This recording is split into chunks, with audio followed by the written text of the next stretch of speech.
सीतापुर के बरसगंज मोहल्ले के आरोग्यम हॉस्पिटल में प्रसूता की मौत मामले में जिलाधिकारी के कड़े एक्शन के बाद आपको बता दें कि हॉस्पिटल संचालक समेत 4 लोगों पर मुकदमा दर्ज करने की कार्रवाई की गई है।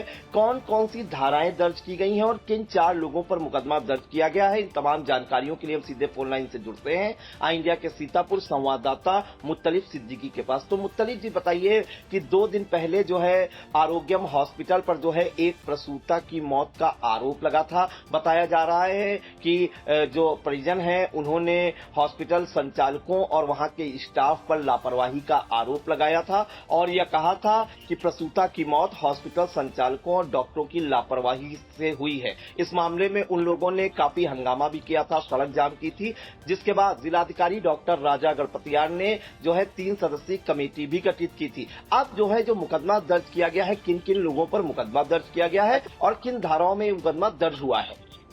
जी बिल्कुल प्रियांशु जी, आपको बता दें कि सीतापुर के बरसगंज मोहल्ले में स्थित आरोग्य हॉस्पिटल का मामला सुलझने का नाम नहीं ले रहा है। एक एक करके एक फैसले आते जाते हैं, जिस पर आई इंडिया बीते 2 दिन से बराबर खबर जो है अपने दर्शकों तक दिखाने का काम कर रहा है। पहले जो परिवारजन होते हैं वो लोग, उनके जो मृतका जो प्रसूता होती है उसकी मृत्यु के बाद जो है जमकर हंगामा करते हैं। उसके बाद हंगामा शांत होने के बाद शव को जो है भेज दिया जाता है मर्चरी में। उसके बाद फिर वो लोग जो है रोड पर आगे प्रदर्शन चालू करते हैं। तो ये बराबर पल पल की खबर आई इंडिया ने दिखाने का काम किया। उसके बाद डीएम जब त्रिस्तरीय जांच कमेटी बैठालते हैं, जिसमें 3 लोगों को मुख्यतः से उसमें जो जांच के आदेश दिए जाते हैं, जिसमें उप जिलाधिकारी सदर डॉक्टर जनार्दन मौर्य उसमें मौजूद रहते हैं, उस कमेटी के गठन में होते हैं, और डॉक्टर मनोज कुमार देशमणि उप मुख्य चिकित्सा अधिकारी सीतापुर और डॉक्टर चित्रा सोनकर स्त्री रोग विशेषज्ञ जिला महिला चिकित्सालय सीतापुर। तो इन लोगों को जो है त्रिस्तरीय जांच बैठाली जाती है, डीएम की तरफ से टीम गठित की जाती है और 30 अप्रैल को शाम 5 बजे तक जांच रिपोर्ट सौंपने का आदेश भी दिया जाता है डीएम के द्वारा। तो ये कहीं ना कहीं बड़ा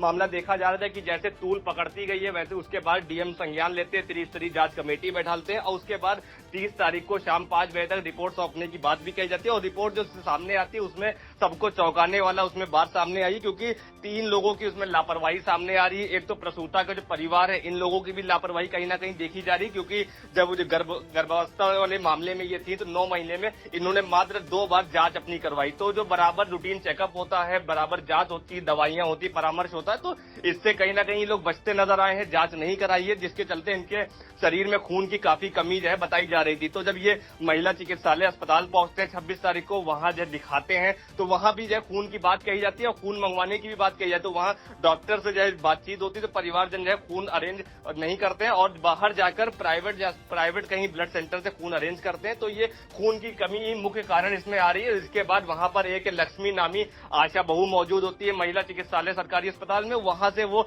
बहला फुसलाकर बरसगंज मोहल्ले में आरोग्य हॉस्पिटल स्थित वहां पर वो ले आती है, जो आशा बहू लक्ष्मी होती है, और वहां पर लाने के बाद उसका इलाज चलता है। और इलाज के दौरान जो है, जैसा परिवार वालों का आरोप है कि जब प्रसूता की प्रसव हो रहा था तो उसी दौरान जो है बच्चे का जन्म होता है और प्रसूता की मौत हो जाती है, ऐसा परिवार वालों ने आरोप लगाया। लेकिन उसके बाद प्रसूता को हायर सेंटर लखनऊ रेफर कर दिया जाता है, वहां उनका जो है इलाज चलता है 2 दिन। उसके बाद वहां जब जो है परिवार वालों को जो है उनकी जानकारी मिलती है कि मृत्यु हो चुकी, तो वो लोग सीतापुर दोबारा जो है आरोग्य हॉस्पिटल ले आते हैं, जहां पर जमकर बवाल हंगामा होता है। मौके पर एसडीएम जनार्दन मौर्य भी पहुंचते हैं, तहसीलदार अजीत जायसवाल भी पहुंचते हैं और सीओ सिटी कपूर कुमार सब आला अधिकारी मौके पर पहुंच के कमान संभालते हैं और देर रात जो रास्ता बंद किया रहता है, प्रभावित किया तो उसको दोबारा खोलने का काम करते। तो इसी का संज्ञान लेते हुए जब डीएम के द्वारा त्रिस्तरीय जांच कमेटी बैठा ली गई थी, उसमें जो रिपोर्ट का खुलासा होता है। तो उसमें जो अहम बात आती है कि जो आरोग्य हॉस्पिटल है, यहाँ के जो डॉक्टर हैं, इनकी भी बड़ी लापरवाही इसमें सामने आई है कि जब खून की कमी थी तो आपने उनका जो है सीजर ऑपरेशन क्यों कर दिया।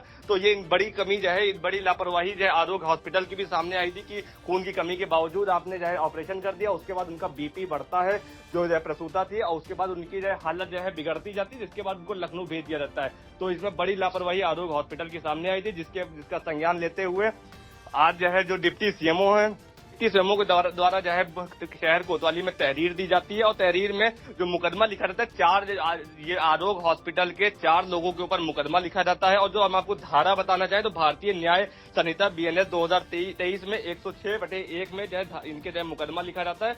और ये जो मुकदमे की हम धारा आपको अगर बताना चाहें तो ये लापरवाही या उसके कारण किसी व्यक्ति की मृत्यु हो जाने, मतलब जानबूझकर हत्या न करने के संबंधित में ये मुकदमा लिखा गया है। और इसमें 5 साल तक की जेल और जुर्माने की भी सजा सुनाई जाती है। तो ये कहीं ना कहीं बड़ा फैसला इस समय जो है इंडिया की खबर पर इंडिया पर आ रहा है कि 4 लोगों के खिलाफ जो मुकदमा लिखा जाता है, जो डिप्टी सीएमओ होते हैं उनके द्वारा जो 4 लोगों को मुकदमा लिखा जाता है। और जिन लोगों के ऊपर मुकदमा लिखा गया तो वो जो आरोग्य अस्पताल के संचालक हैं डॉक्टर जगत प्रकाश पांडे, उनके नाम पर जो है मुकदमा होता है। और दूसरे डॉक्टर नायनका पांडे, ये BAMS है। और तीसरे डॉक्टर तौसीफ इलाही, ये सर्जन है। और चौथे जो है डॉक्टर गोविंद प्रकाश, जो एनेस्थीसिया है, जो है बेहोशी का इंजेक्शन देते थे। ये 4 लोगों पर मुकदमा लिखा गया। और जो तहरीर दी गई उस पर हम आपको सुना देते कि जो डिप्टी सीएमओ के द्वारा जो शहर कोतवाली में तहरीर दी गई, जिसके आधार पर शहर कोतवाली में मुकदमा लिखा गया। और जो मुकदमा के जो विवेचना अधिकारी हैं उनको वो विजय राठी, जो जिला अस्पताल चौकी इंचार्ज है, विजय राठी को जो है विवेचना अधिकारी बनाया था। इनकी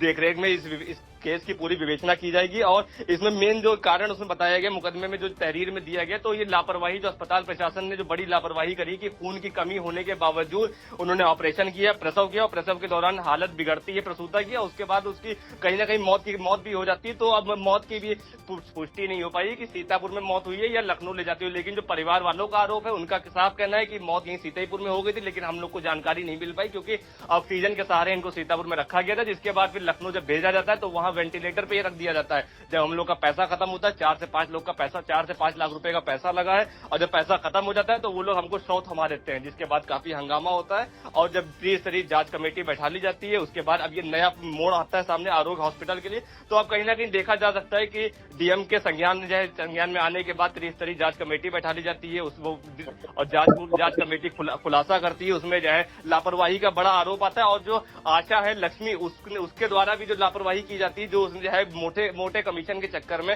सरकारी अस्पतालों से प्राइवेट अस्पतालों में ले जाने का काम करती है आशा बहु। तो कहीं ना कहीं देखा जा रहा है इन पर भी आज जो भी आशाएं हैं सरकारी अस्पताल में जो जमावड़ा बनाए, जिनका बड़ा सिंडिकेट चल रहा है, तो इन पर भी बड़ी कार्रवाई हो सकती है। तो फिलहाल अभी आरोग्य अस्पताल के 4 लोग हैं, इन लोग के ऊपर मुकदमा लिखा गया। हम एक बार फिर बता दें अपने दर्शकों को कि डॉक्टर जगत प्रकाश पांडे जो संचालक है आरोग्य अस्पताल के, इनके ऊपर मुकदमा लिखा गया है। Doctor Nayanka Pandey BAMS, doctor Tausif Ilahi surgeon है, और डॉक्टर गोविंद प्रकाश एनेस्थीसिया जो सुन बेहोशी का इंजेक्शन लगाते हैं। इन 4 लोगों पर जो है मुकदमा लिखा गया, लापरवाही का मुकदमा लिखा गया। और इस पर जो है 5 साल तक की सजा और जुर्माने का भी इसमें आदेश है। जी बिल्कुल। तो देखिए 29 मई को जो है प्रसूता कंजनी पत्नी हरिओम, जो निवासी थी पिपरी मिर्जापुर थाना कोतवाली देहात की रहने वाली थी, और बताया जा रहा है कि सीतापुर के बरसगंज स्थित आरोग्यम हॉस्पिटल एंड मैटरनिटी सेंटर में जो है जो प्रसूता थी उसकी मौत हो गई थी। परिजनों का ये आरोप था कि हॉस्पिटल के जो डॉक्टर हैं उनकी लापरवाही के कारण जो है प्रसूता की जान गई है, जिसके बाद उन लोगों ने जमकर हंगामा किया था, रोड जाम की थी। जो है मौके पर जो है डिप्टी सीएमओ जो है डॉक्टर मनोज कुमार देशमणि ये गए थे। इसके अलावा जो है तमाम पुलिस बल भी वहां गया था और परिजनों को समझाया बुझाया था, जिसके बाद जिलाधिकारी डॉक्टर राजा गणपति आर ने इसका त्वरित संज्ञान लिया और उन्होंने त्रिस्तरीय कमेटी गठित की, जिसमें जो है SDM सदर जनार्दन, जिला अस्पताल की स्त्री रोग विशेषज्ञ और उप मुख्य चिकित्सा अधिकारी डॉक्टर मनोज कुमार देशमणि को जो है जांच अधिकारी नामित किया इसमें। जिसके बाद जो है त्रिस्तरीय कमेटी ने जो है जांच समिति ने जांच की और उसमें जो जांच आख्या के बाद जो है जिलाधिकारी डॉक्टर राजा गणपति आर के निर्देश पर जो है हॉस्पिटल के संचालक doctor Jagat Prakash Pandey, doctor नयनका Pandey BAMS हैं, डॉक्टर तौसीफ इलाही, डॉक्टर गोविंद प्रकाश एनेस्थीसिया के ये डॉक्टर हैं। इन 4 लोगों के खिलाफ BNS की धारा 106(1) के तहत मुकदमा दर्ज करने की कार्रवाई की गई है। तो कहीं न कहीं सीतापुर के जो प्राइवेट हॉस्पिटल हैं उनमें जो है जो प्रसूताओं की मौत होने का सिलसिला है वो थमने का नाम नहीं ले रहा है। लेकिन ऐसा कोई भी मामला सामने आता है तो जिलाधिकारी जो है तुरंत उसका संज्ञान लेते हैं, कड़ा एक्शन भी दिखाते हैं। लेकिन ये काम जो है खास तौर पर जो है स्वास्थ्य विभाग का है। अगर स्वास्थ्य विभाग जो है इन सब मामलों पर संज्ञान लेगा और जो अवैध हॉस्पिटल संचालित हो रहे हैं उनके खिलाफ कड़ा एक्शन लेता है तो कहीं न कहीं इस तरह की जो मौतें हैं उन पर लगाम लगाई जा सकती है। तो इन तमाम जानकारियों के लिए मुत्तलिब आपका बहुत बहुत धन्यवाद। चुनावी समर में इंडिया का महासर्वे, विधायकों का रिपोर्ट कार्ड, जनता जनार्दन देगी नंबर, टिकट से पहले भरोसे की बाजी, 5 साल के इम्तिहान का परिणाम, काम या सिर्फ वादों का जंजाल। आप अपने विधायक को फिर देना चाहेंगे एक और मौका? खबर आपकी, नजर हमारी। देखते रहिए आई इंडिया।